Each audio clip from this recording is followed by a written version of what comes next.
Welcome Maurice, and welcome to another unboxing. Let's do a quick 360 of the outer box. And as you can see, it's not a brand new box. So I did get this used. So I got a pretty good deal.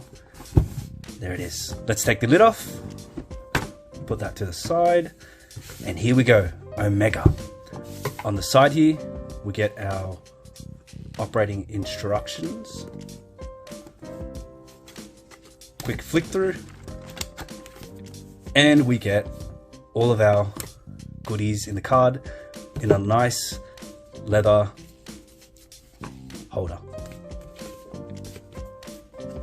Put that away. Nice little compartment for it. And let's get into the box.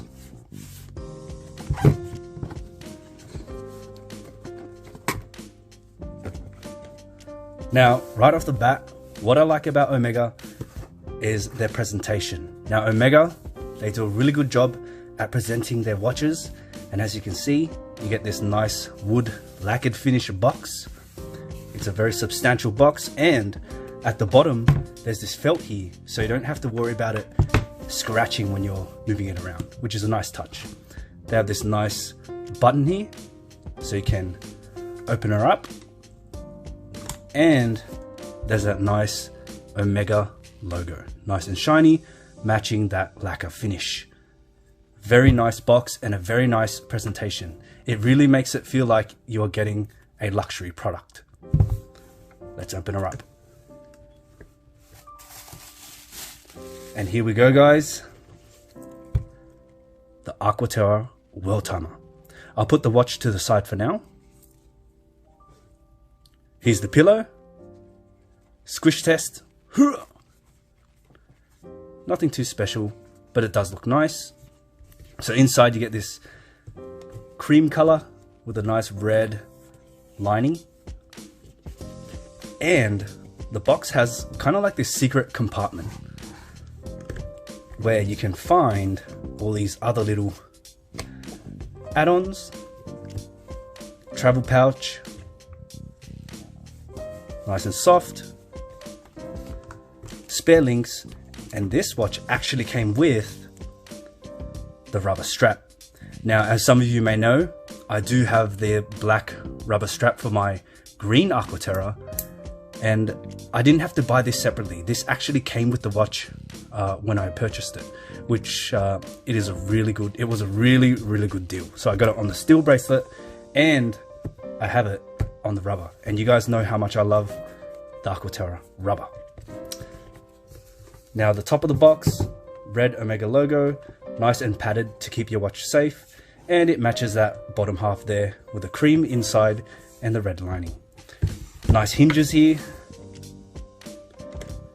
The box is just a great box overall. Alrighty, let's get to the watch. Here we have the Omega Aqua Terra Worldtimer.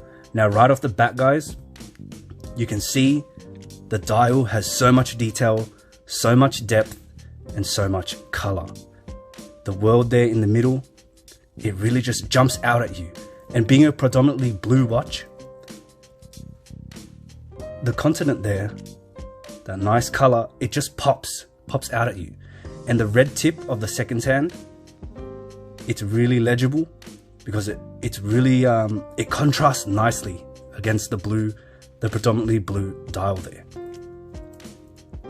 Now, you guys already know how much I like the Aqua Terra, and so the Worldtimer, it kind of makes the normal Aqua Terra look boring.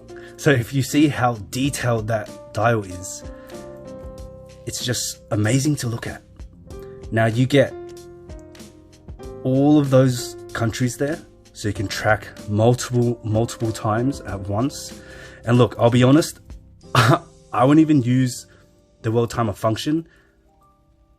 I just get it for the aesthetics, because you know, I won't really need to track multiple cities, but the look of it, it's just so unique.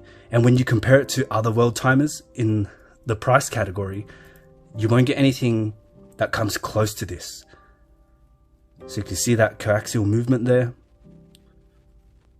I like the way Omega finishes their movements.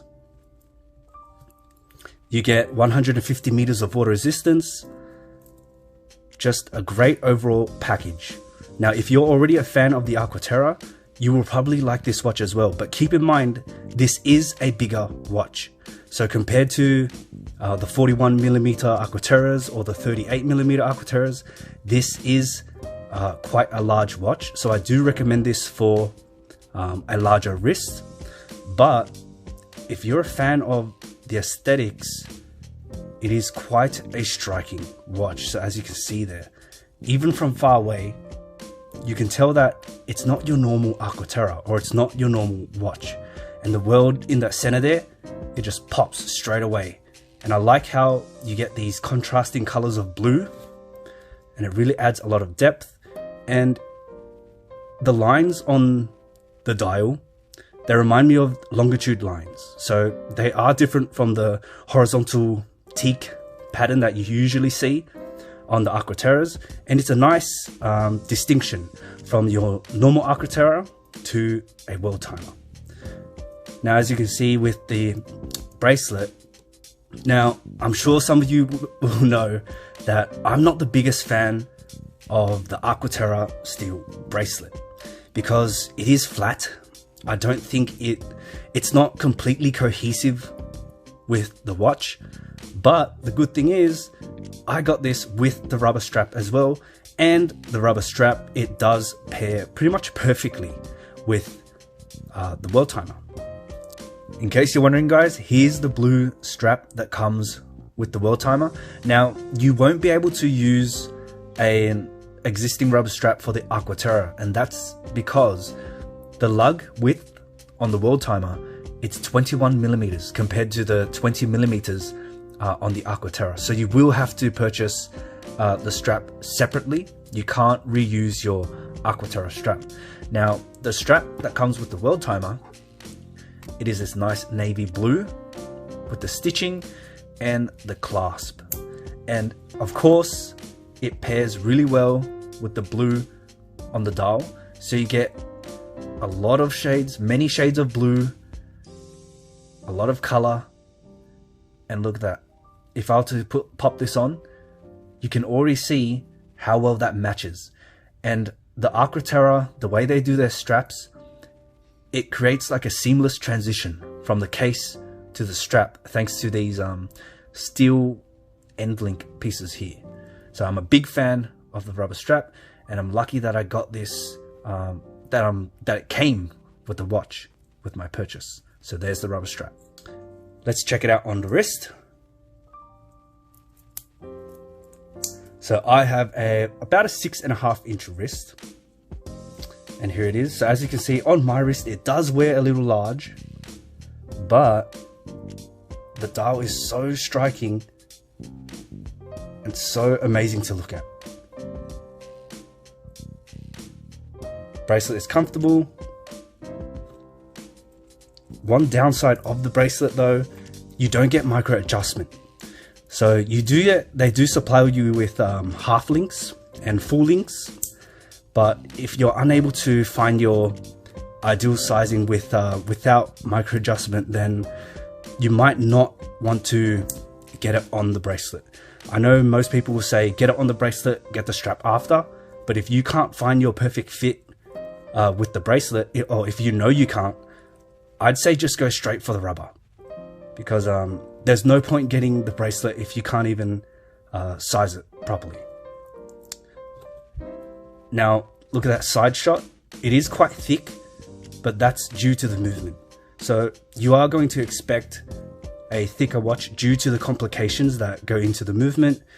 And that's, it's not really an issue, to be honest. Clasp is good, nice and solid.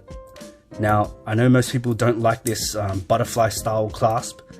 It is a single folding way, so you can't do this first and then this won't go in because it locks itself in. But I like that feature. It gives it a more secure fit on your wrist. Now the indices, the layout of the dial, if you're familiar with the Aqua Terra, you will be familiar with the Worldtimer. It just has all of these extra things that make it that step above your traditional Aqua Terra, and its functions, its complications. You won't find, you'll struggle to find a watch that really delivers the amount of punch this watch delivers. And just look at that visual experience. It's so striking. It's so different to what you usually see.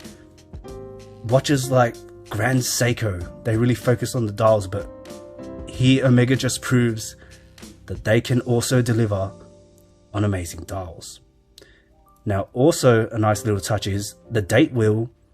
It is different to the date wheel on your normal Aqua Terras as well. So if you see that cutout, it matches the curved lines of the longitude lines, the longitude grooves, and it's a nice touch. Now, as always, guys, once I spend more time with the watch, I'll do a more in-depth review. And if you like the video, give it a thumbs up and consider subscribing for more watch content. I'll see you in the next one.